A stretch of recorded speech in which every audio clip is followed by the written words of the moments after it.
Hello? Lucy. Lucy, hop on your computer.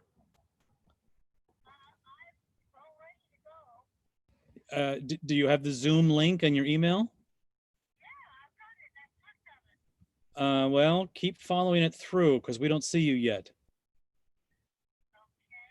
And I think we're live at the so I'm going to probably start talking without you.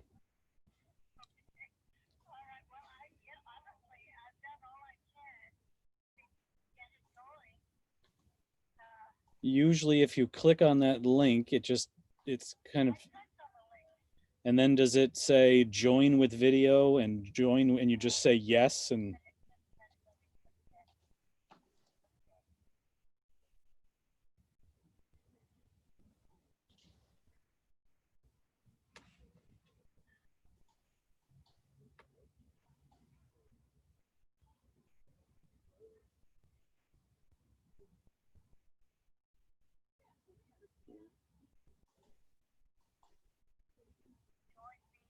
there you go, join meeting.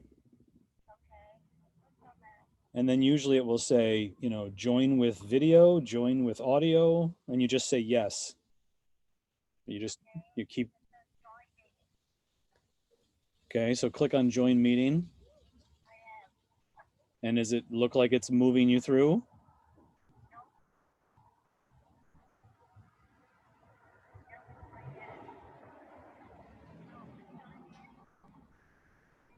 Maybe you're not signed into Zoom.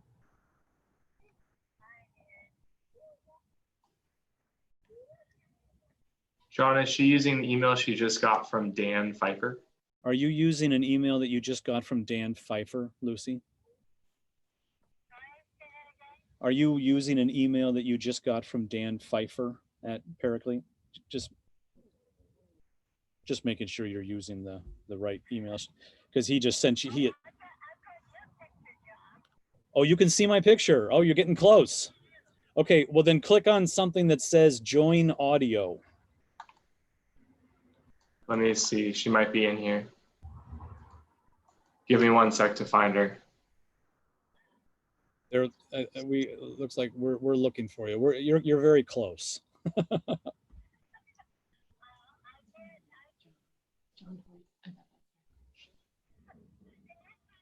No, I cannot see you. Wait a sec. Wait a minute. I think you're coming through. I see John's name. So it's his name on your account, I think.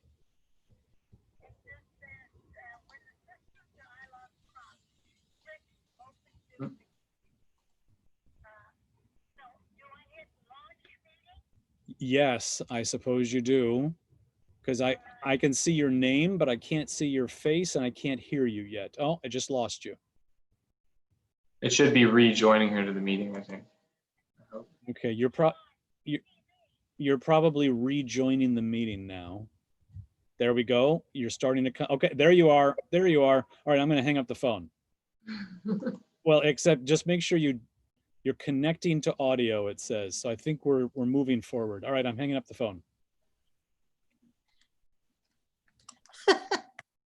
Yes, there you are. There she is.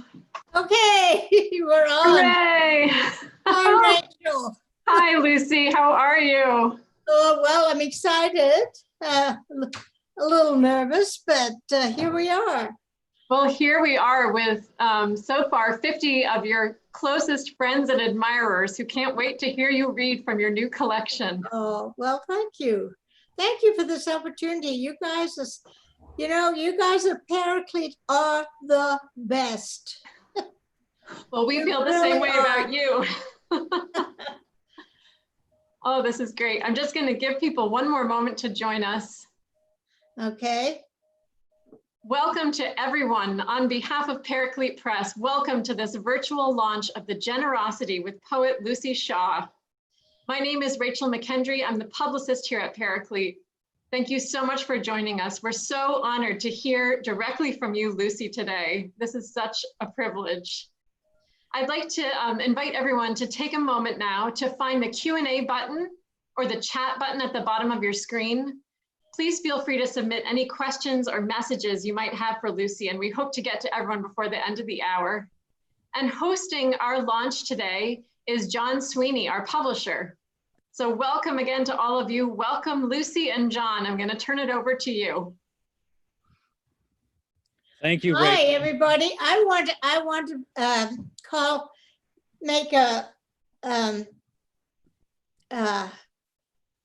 call Mark Burrows, my wonderful editor for this book of poetry. He was a help. He was at my right hand. He helped me to figure things out. He helped me to correct incorrect. So here we are. Yeah, thank you to Mark. I don't know if Mark is with us, but I'm sure if he's not, he's with us in spirit from Camden, Maine. So let me introduce you, Luci. I don't know how many of the people who are joining us are already your fans and know who you are, but let me introduce you. So Luci Shaw was born in London, England in 1928. A poet and essayist since 1986, she has been writer in residence at Regent College in Vancouver. She's the author of 37 books of poetry and creative nonfiction. In 2013, she received the 10th annual Denise Levertov Award for Creative Writing from Seattle Pacific. She lives with her husband, John, in Bellingham, Washington, and I think that is where you are coming to us from now, isn't that right? That's right, from my little office here in Bellingham. And I am coming to you from Milwaukee, Wisconsin. I'm on my porch outside of my very little office.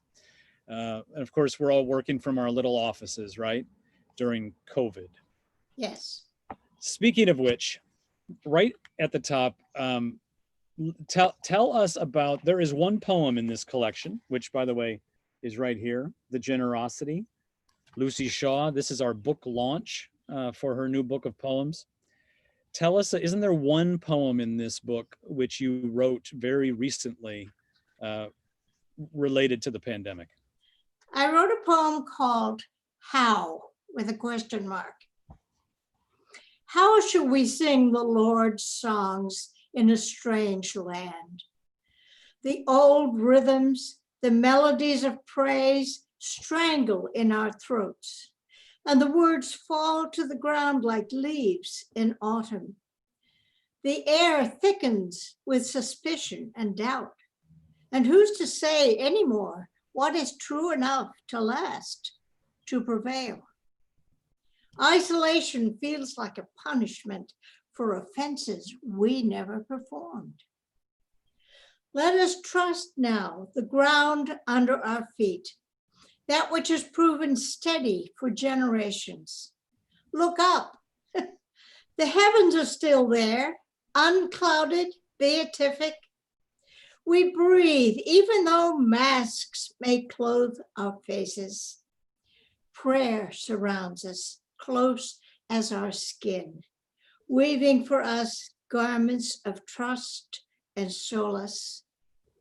Even in our isolation, we are joined in love, never alone. And I feel that truth this morning, joining with you, whoever you are, because we are all part of that human family that is undergoing this pandemic. I also want to read another poem of hope. It's called The O in Hope, and I love the shape of the letter O and how it informs this poem. Hope has this lovely vowel at its throat. Think how we cry, oh, as the sun's circle clears the ridge above us on the hill. O is the shape of a mouth singing, and of a cherry as it lends its sweetness to the tongue. Oh, say the open eyes, that unexpected beauty, and then, wow. O is endless as a wedding ring, a round pool, the shape of a drop's widening on that water surface. O is the center of love, and O was in the invention of the wheel. It multiplies in the zoo, doubles in a door that opens, grows in the heart of a green wood, in the moon, and in the endless looping circuit of the planets. Mood carries it, and books, and holy fools, cotton, a useful tool, and knitting wool.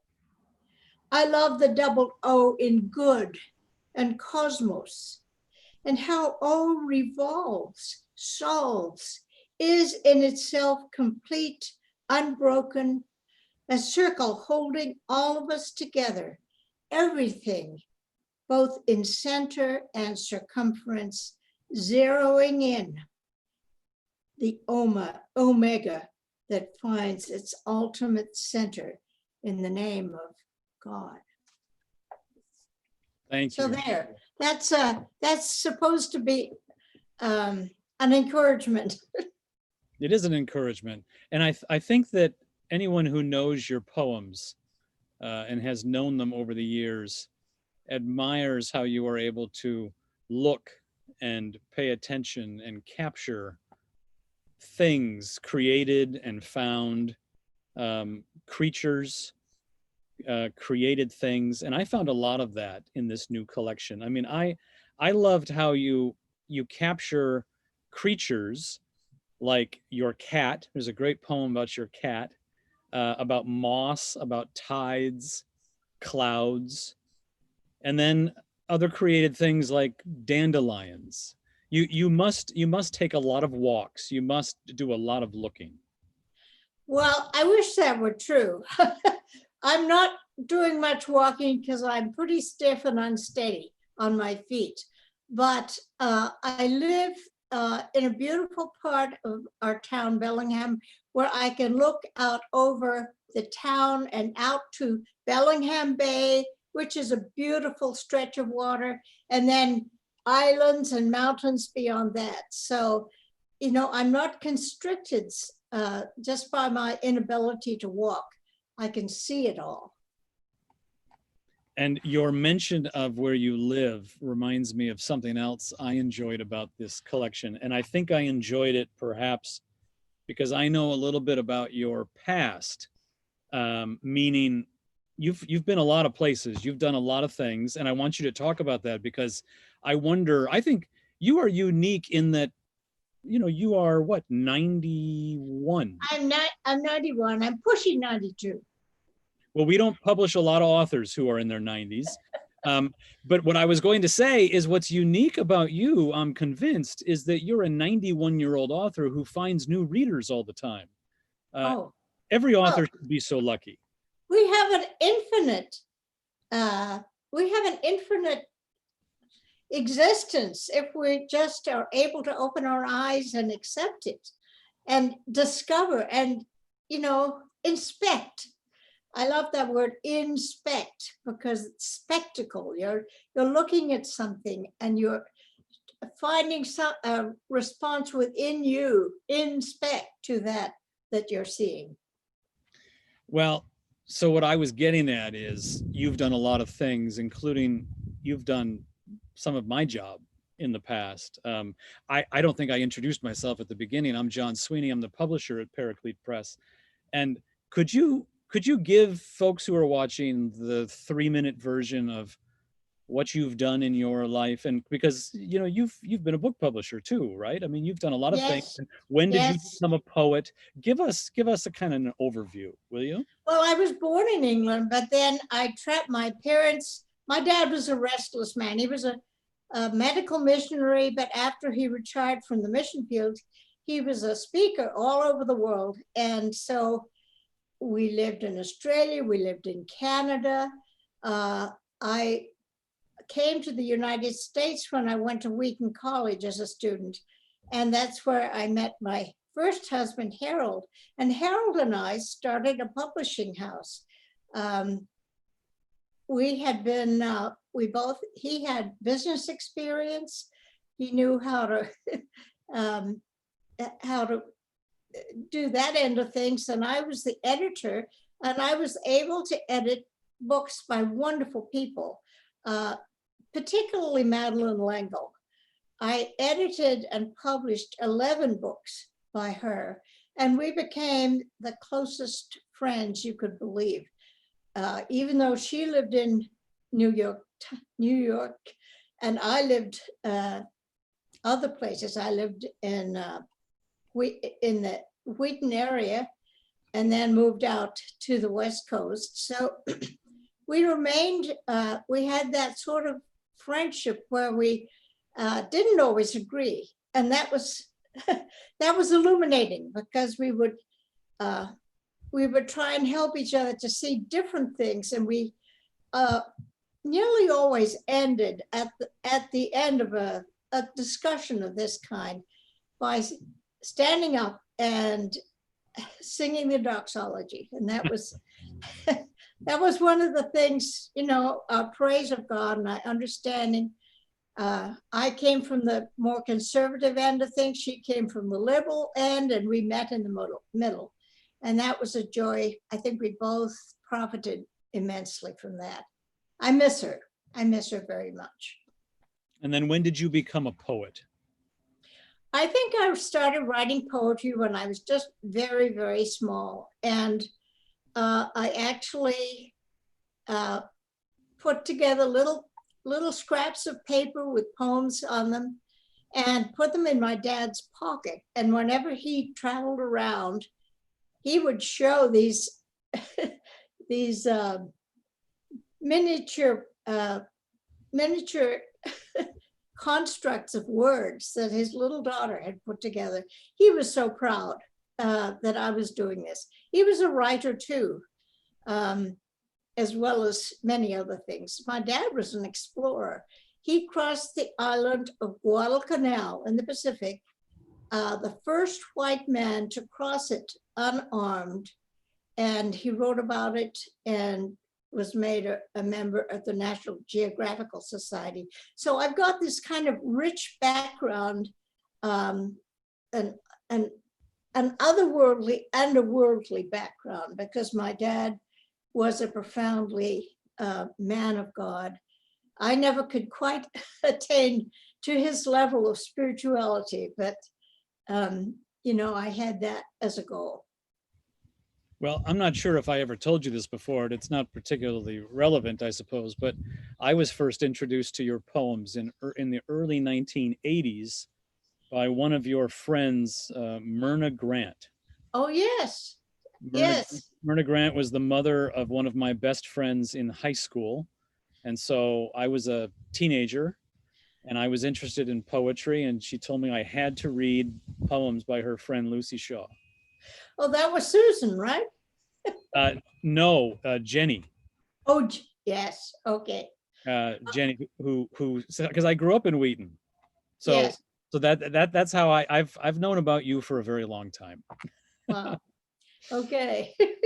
Well, so what I was hinting at before when I asked you to say something about the sort of trajectory of your life is one of the things that made me grin in your new collection was that in the early going, there's a beautiful poem about an island, Orcas Island, Yes. which is very close to where you live now, right? That's and right. Then I grinned because then I felt like at the very end of the book, towards the end of the collection, you snuck one in about winter in Chicago, or at least I felt like you were sneaking it in. Yes. That was where I brought up my 5 children in Chicago. Yeah. Well, I love that one. Would you read that one? I mean, maybe you're only reading it for me, but I think it's a beautiful poem. Do you know what page it's on? I do. It's on page 113. Okay. Yeah. This is a fun poem. Okay. Winter in Chicago, 1960. Like the spreading roots of a mighty oak, the heat ducts of our ancient basement furnace would send, with a roar, a welcome blast of hot air, like a psalm of ascent up 2 stories and through our bedroom floor vents. The children slept unheeding, warm under their covers. Down below, steel wires bisected the cellar space, strung horizons, holding up damp cloth diapers to dry, like robes prepared for us in some dank heaven. A gauze yellowed again by our children's innocent incontinence.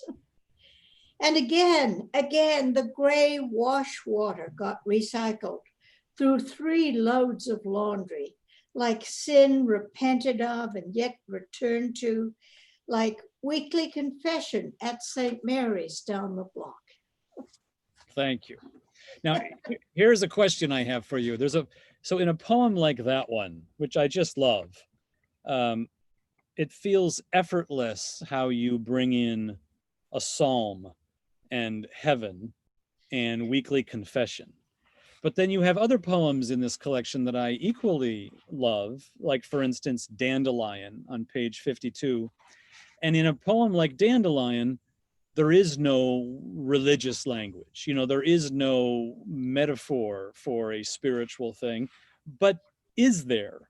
So when you write and read a poem like Dandelion, is there something in there that for you is very much about your faith? Or is it sometimes that you just write a poem about a dandelion and it's just about a dandelion? Well, that's right, John. Actually, because I view our creation as such a generous gift, everything in it becomes a signal to me that God is sending to enlarge our understanding and to bless us. Would you like me to read that dandelion poem? I would. Okay. And this was written, of course, in the spring. It was this a year ago, spring, but you know how dandelions are. As the days warm and lengthen, the grass is getting happy almost overnight. Under my window, the first star of spring opens its eye on the front lawn. Yellow as butter, it is only one, but it is one. And in the nature of things, and like the multiple asterisks seeding the night sky, it will flourish and take over every grassy bank in town. I long to be prolific as the dandelions, spinning pale parachutes of words, claiming new territory by the power of fluff. The stars in their courses have bloomed an unending glory across the heavens. But here in my yard, a local constellation prepares to launch multiple short-lived radiant coronas to proclaim the new sprung season. Yeah. What advice do you give to poets? You must have questions from would-be poets all the time. What kind of advice do you give them? Well, I think one of the greatest resources is to read widely, to accumulate experience, to have a notebook that records the little moments of inspiration or understanding that come to us if we're open to it. It's a matter of being open to what the creator is injecting into our minds, almost like a hypodermic needle. That sounds painful, but it's not a painful process to just notice. And also to read widely books that have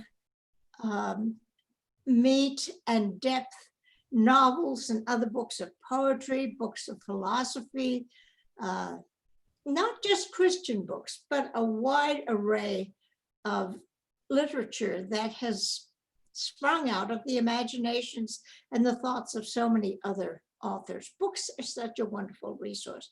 And I think particularly in this time of pandemic, when we are restricted into our homes, our books become an immense resource. So what do you think of the creative process and the writing process as it's been taught and described by people like Julia Cameron? You know Julia Cameron? I know who she is, yeah. No, the sound of paper and you know, other such books, The Artist's Way, where Yeah. the artistic process, the creation process becomes deepened in the way that she describes it, and almost sort of sanctified, the process itself. What do you think of that? Do you think that has a place in your work or in the kind of art that you value? Well, of course, you have to be open to the divine. And divinity isn't just holiness and sanctimoniousness. The divine is the generous work of our Creator that brings into our lives what we need, but we have to be open to that. I spend a lot of time alone, just often just meditating. I've discovered a wonderful little book called The Welcoming Prayer, and it just helps you to relax and welcome whatever it is that God is saying into your life. And it has proved to me, instead of just, praying off the top of my mind, it just gives me a space and a construct that allows my prayer to flow. Do you remember often where a poem came from? Oh, yes. There nearly always is, a context. And when I read the poem again, or when I see it, I know where it came from. I see the setting. Can I read you another couple of poems? You can, and I want to ask, though, as a follow-up, do you remember where the poem God the Bear came from? Which poem? God the Bear. Oh, well, here in Washington, we still have bears in the wilderness. And I think my husband and I often drive up to Mount Baker, which is just an hour's drive from us, at 10,000 feet, beautiful mountain. And on the way up, sometimes we'll see a bear crossing the road on a frosty, it's so high, there's a lot of snow and frost. And so that image for me was so powerful because the bulk of the bear, the purpose of it, gave me a different understanding of God. And what do you have that? I could read that poem. Where is it? That is on God page, the Great Bear. that's on page 106. I'll tell you that for me, it evoked, William Faulkner's story, The Bear. Yes. Which, Okay. which if you're a Thomas Merton fan, there's a Yes. there's a great essay that he wrote essentially about God as a bear, God, and the hunting scene of hunting that bear in that Faulkner story. But anyway, I figured that wasn't where it came from, but I figured it came from somewhere. Well, sometimes I don't know where these things come from, which is part of the joy of it, because something will just flash into the imagination and demand to be written. And you have to put everything down and note it down. I've got all kinds of little notebooks here and there. Here's God the Bear. Our God is a great bear who leaves his paw prints on the snowy trail of our lives we are called to live, convincing us that he was here. Now he's moving there. And though as the sun summits the high peaks, the graphics of his purposes begin to thaw, we've seen what we have seen. The tracks invite us to step up into the glisten of melt over rocks and rough scree.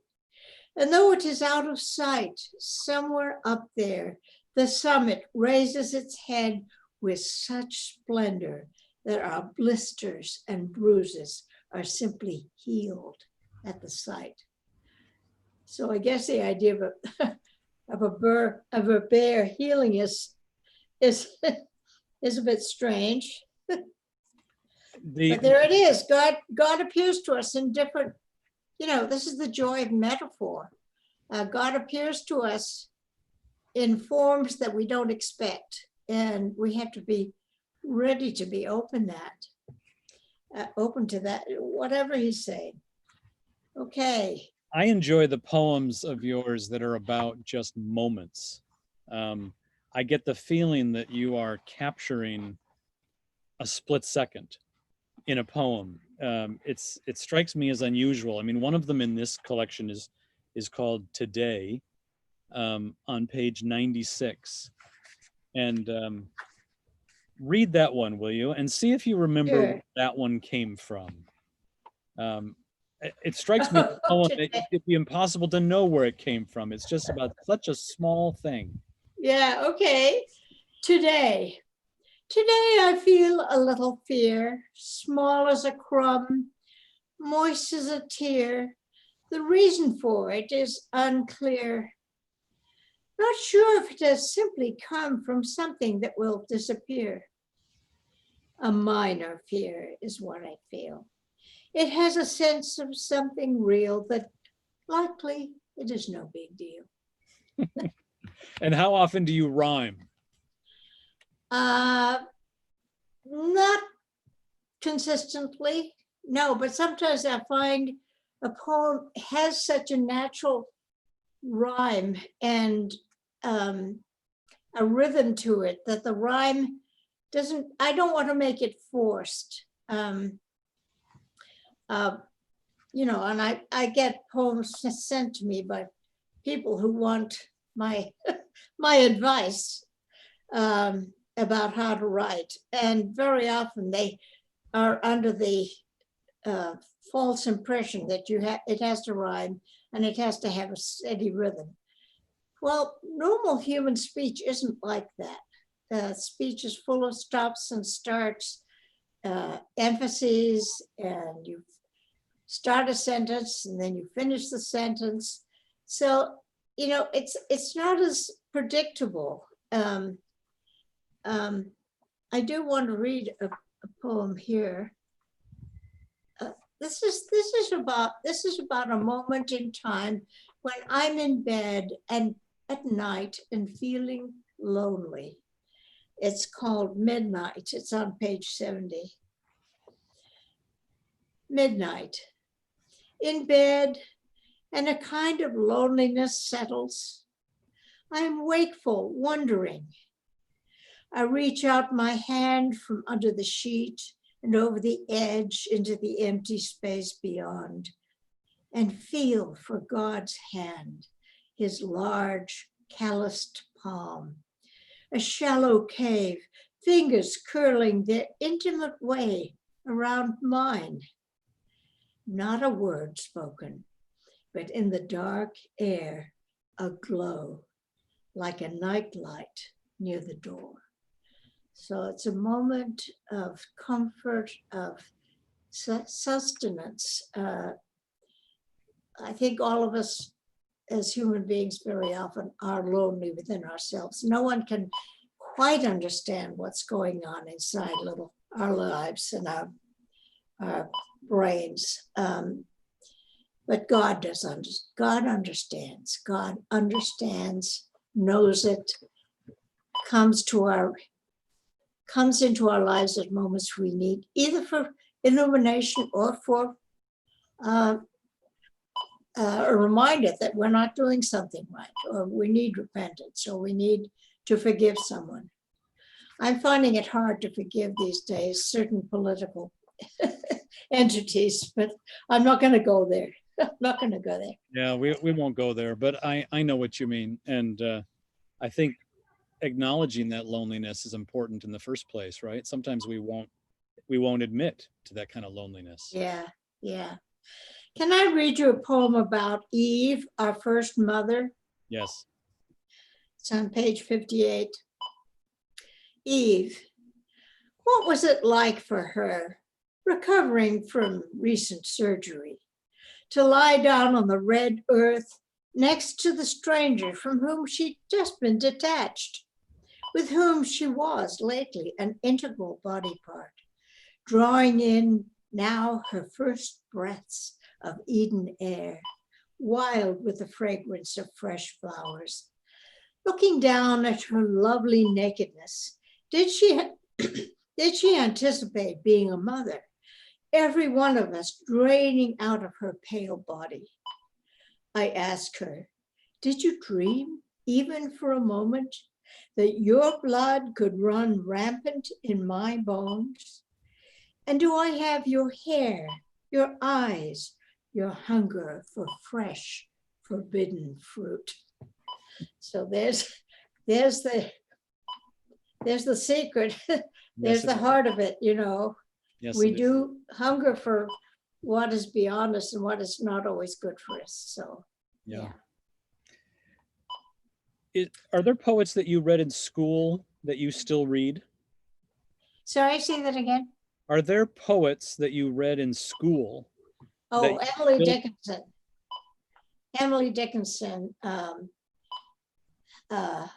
Wordsworth.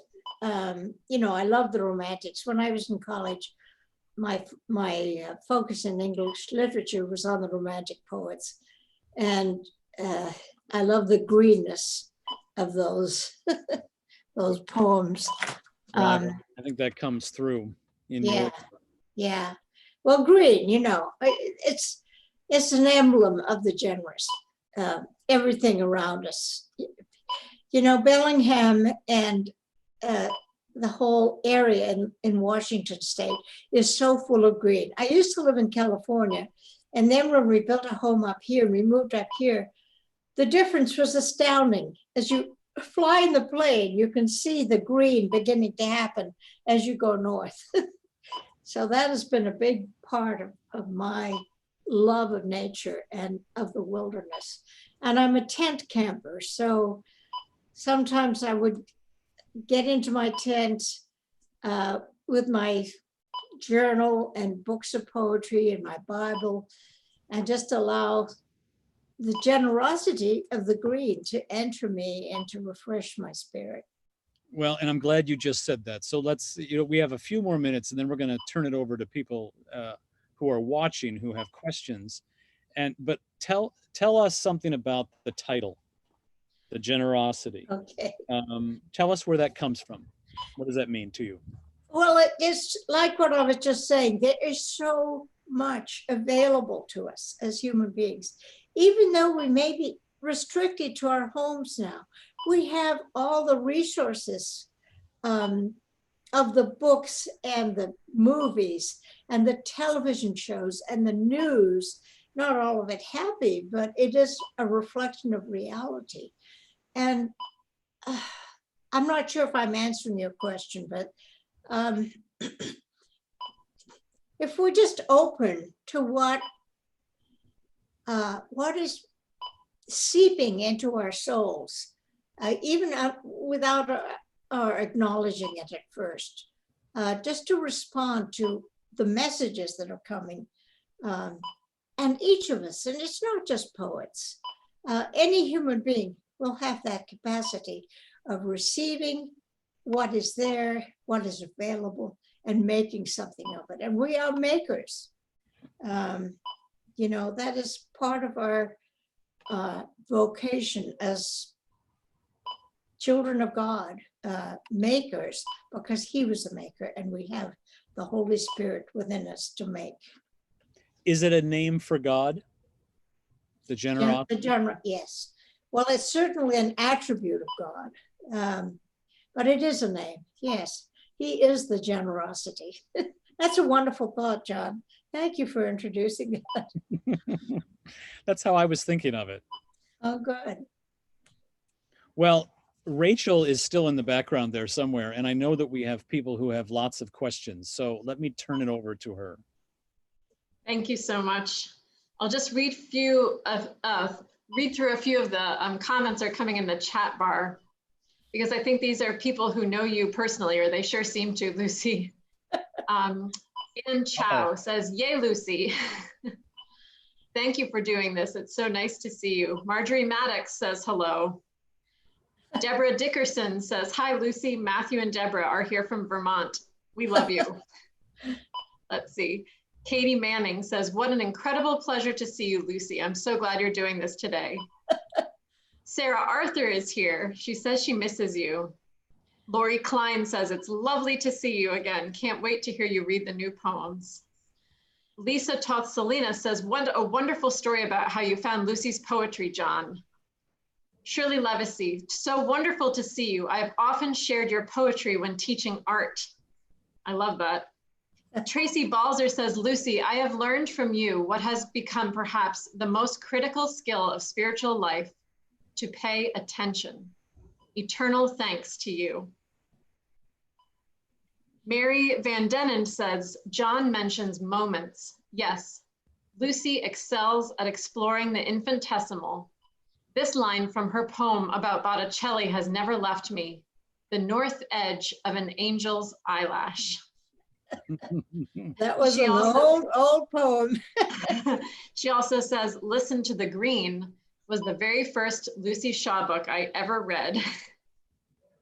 So now let's see, again, it's more comments than questions, I suppose. Oh, here's one, Patricia Canine, when you were reading the poem about the O in hope, said, oh, Lucy. And then she says, as you read Dandelion, I was moved to tears. They don't seem to be tears of sadness or even joy. Would you venture a guess as to what that emotion is? That's an interesting question.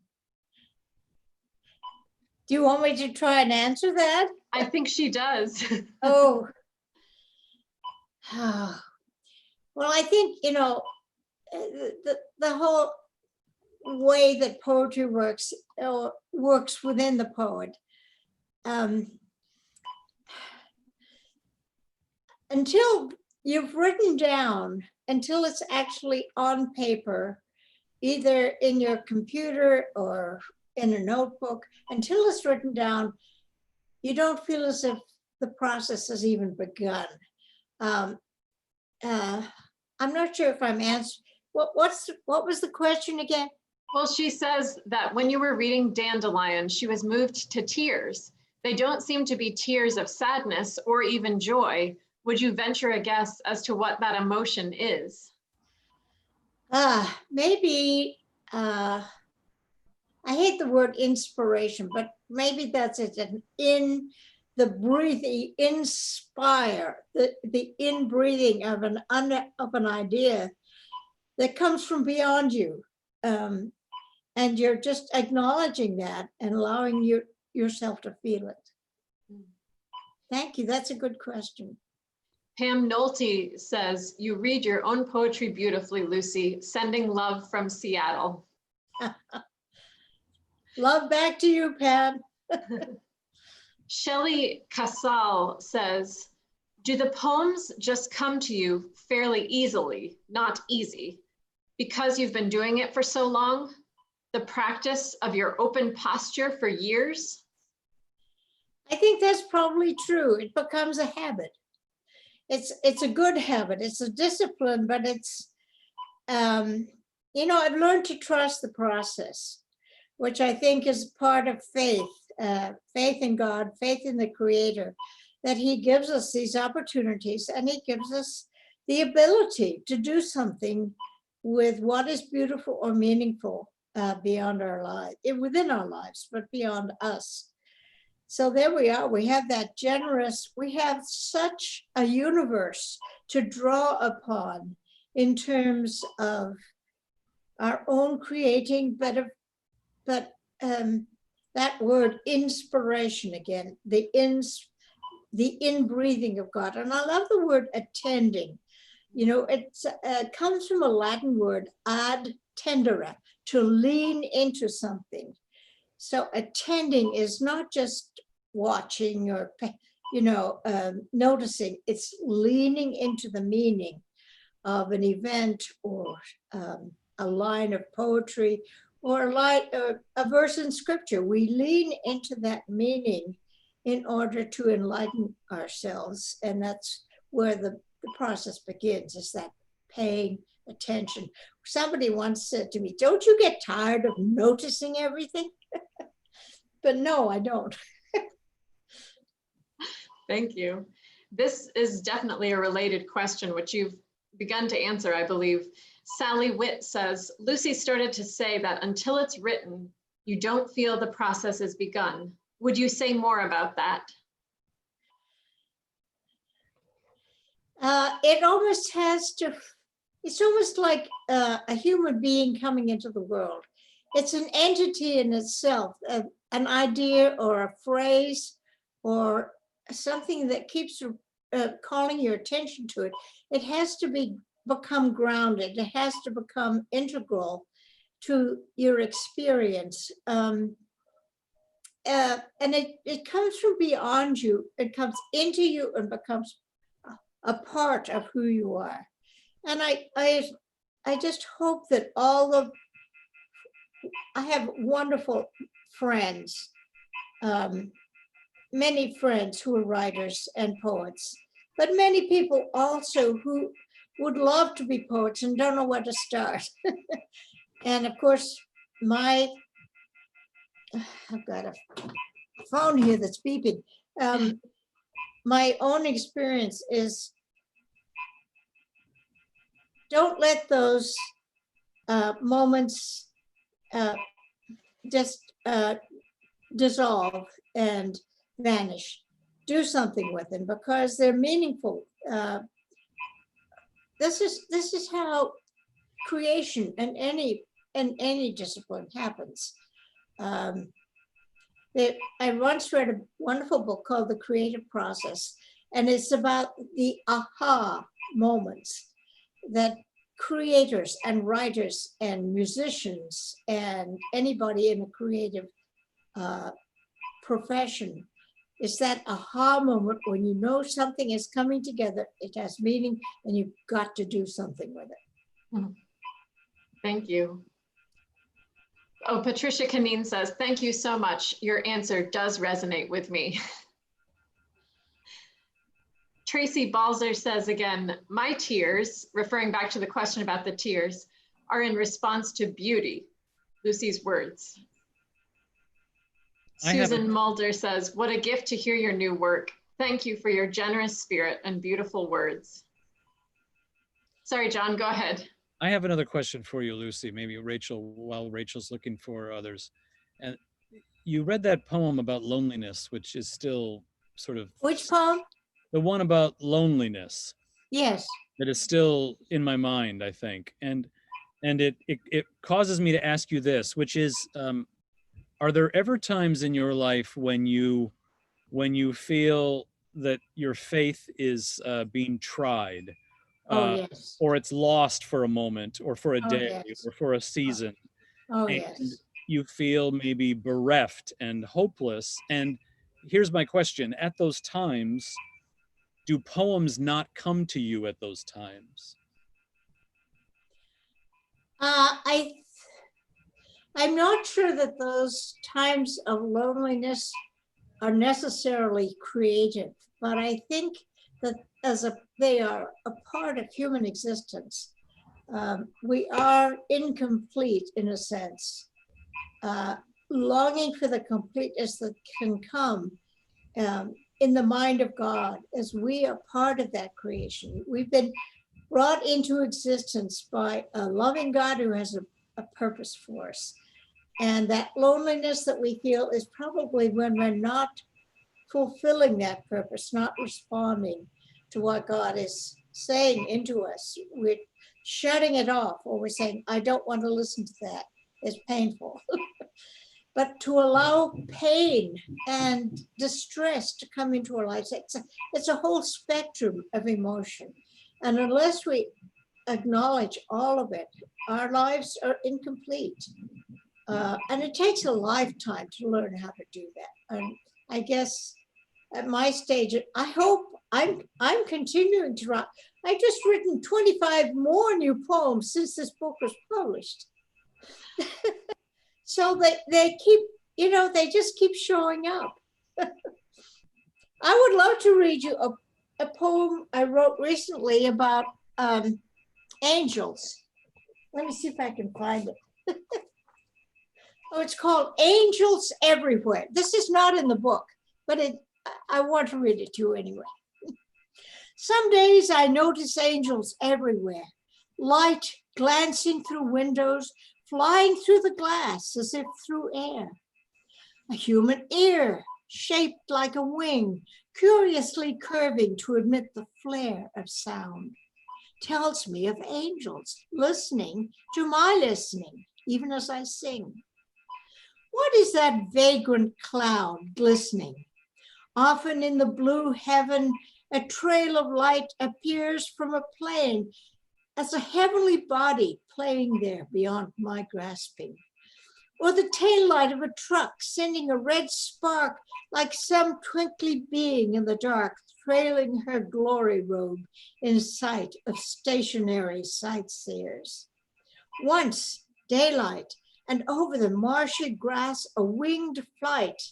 Another view, Gabriel or a great blue.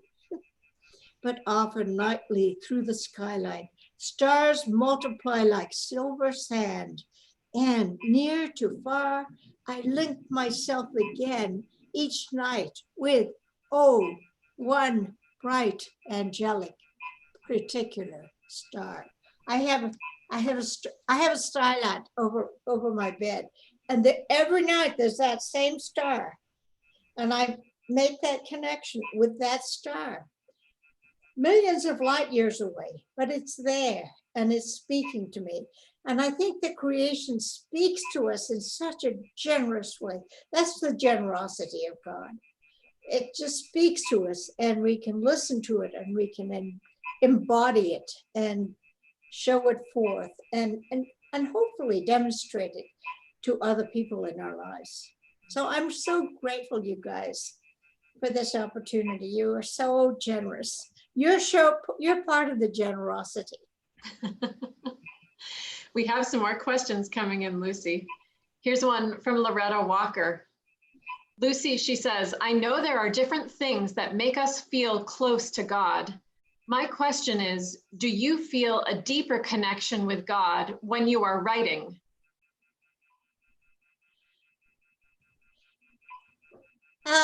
Yes, I do, because I know God is with me in that writing. I'm not alone. And he is supplying the syllables. and the words flow, the words arrive in my head without a lot of effort. And my job is to put them down and try and order them into something coherent that makes some kind of sense, not necessarily rational sense, but imaginative sense. That's what a poet does. That's what a good novelist does. And I love I love reading fiction, and I love murder mysteries. A connected question from Anita Hessenauer, who says, it's so nice to hear you read your poems, Lucy. The words just seem to flow.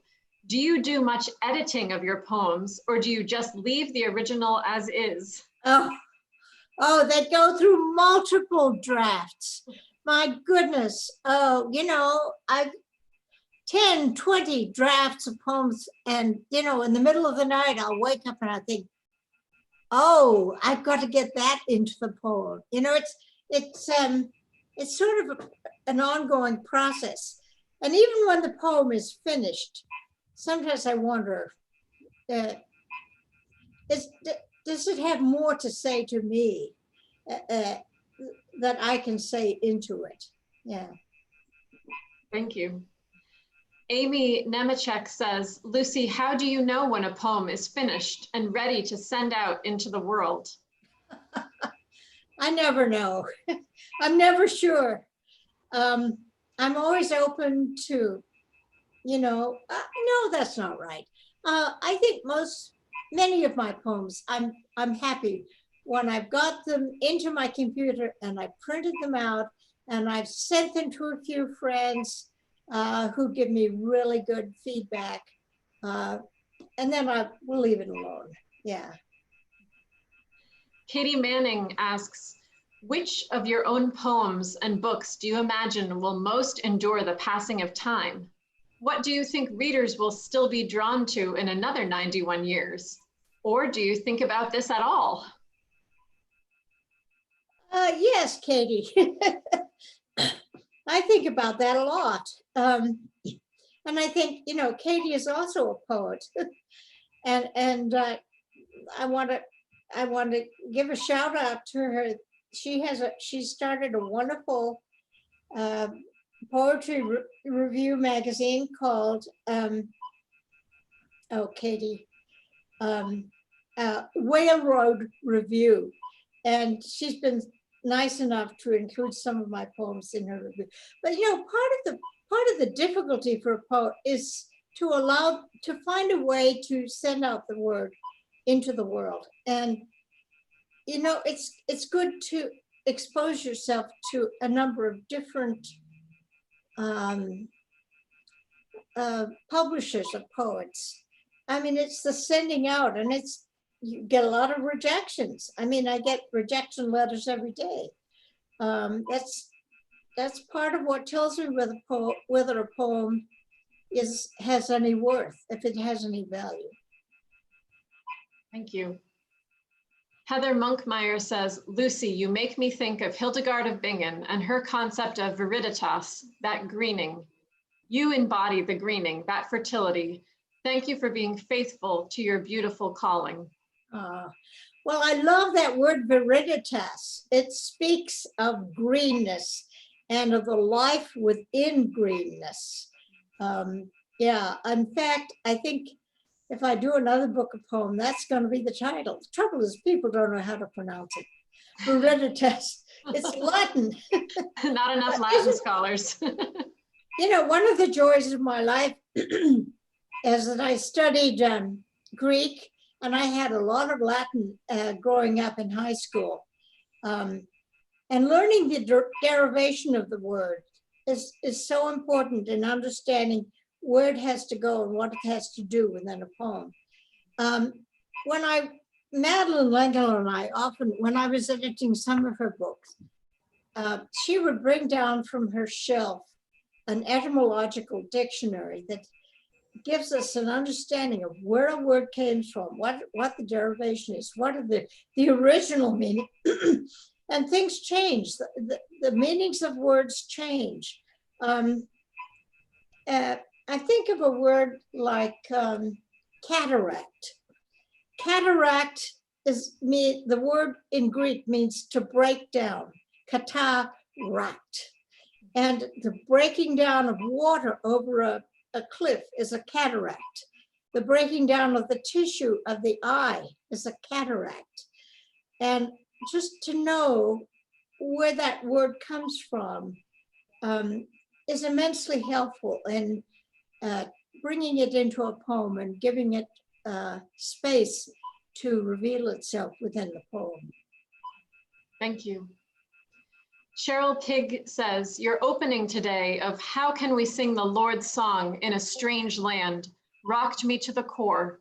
We are in that strange land now. You are a blessing in the midst of it. Are there days when you ever fear you won't have a song to sing?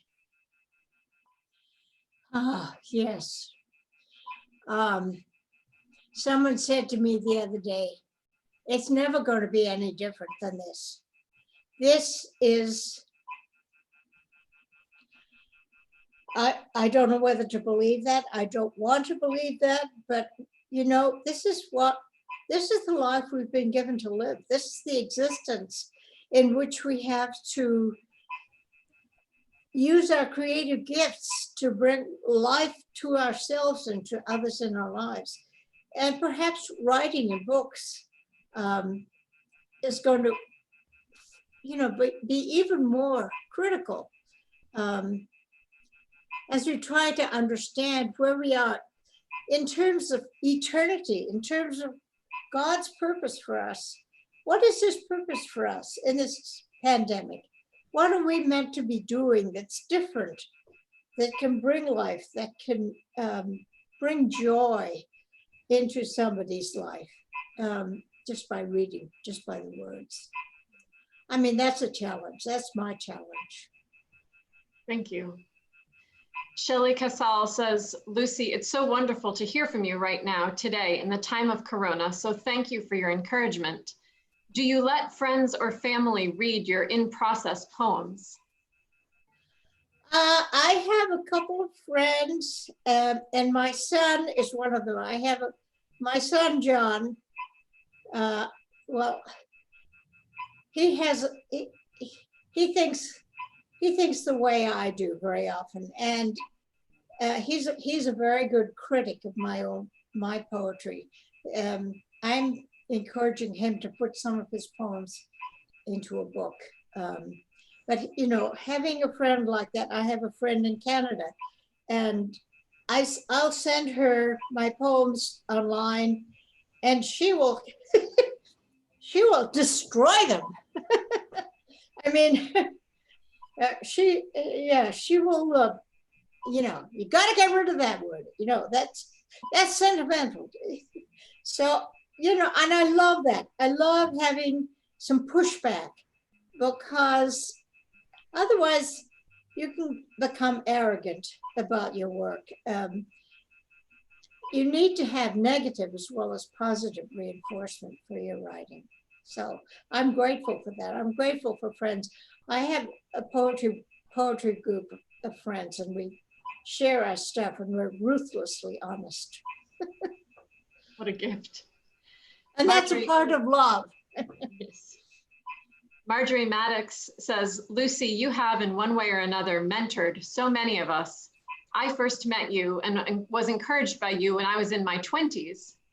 Would you talk about how you see yourself in terms of a mentor / encourager to others?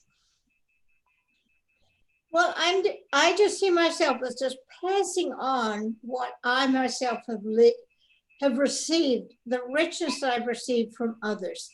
And the richness I receive when, you know, I've got so many books. I've got hundreds of books of poems. And sometimes I'll just pick one up and open it at random, and something will jump off the page and tell me, this is something I need to think about, I need to investigate.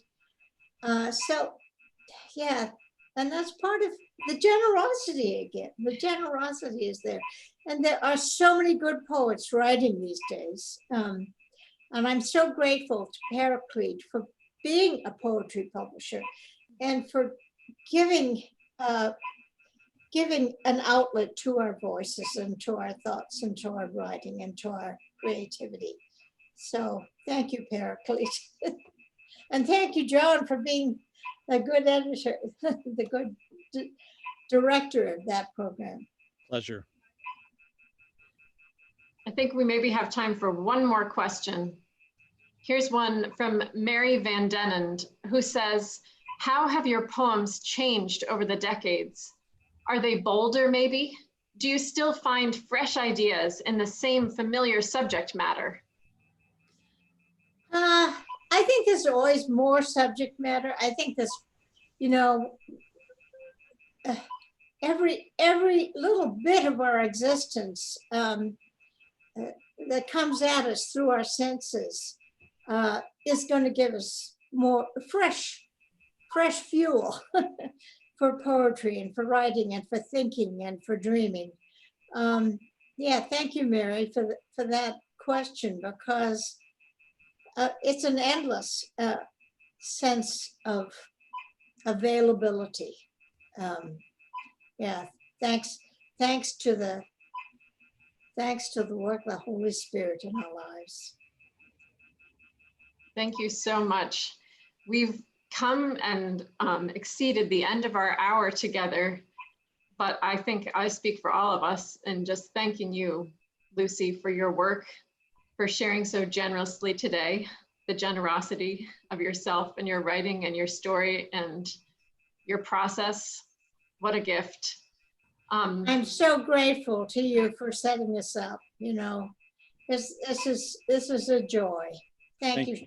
Thank you, Rachel, and thank you, John. Seems to be one of the unexpected blessings of coronavirus, because how many of us would have been able to attend a launch with you when we're all the way across the country? So yes, John's holding up the cover. The book, it's so beautiful, inside and out. So thank you. Thank you to all of you for coming and joining us today. Thank you for all of your questions.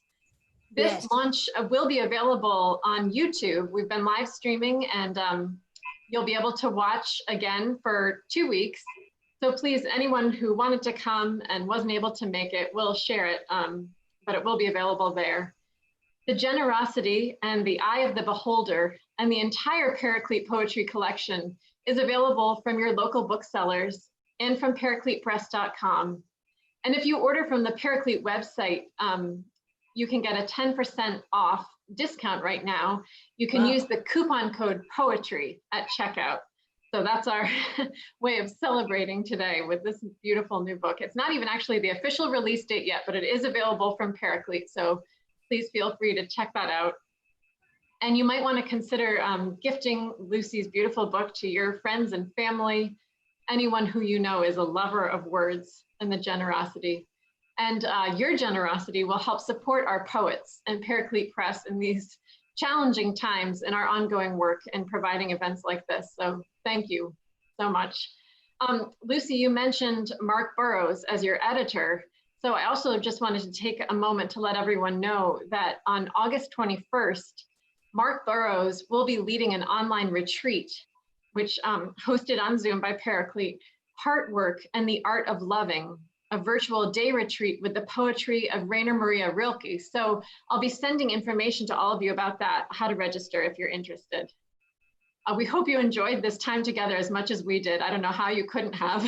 Thank you again, Luci. Thank you, John. Our prayers are with you for health and safety. We hope you'll all join us for more of these times together with our poets and authors. And our calendar of online events is available on our website, paracletepress.com. God bless you, Luci, John. God bless you. All of Thank you. you. Take care. Okay. We love you. Bye. Bye-bye. Bye-bye, everyone.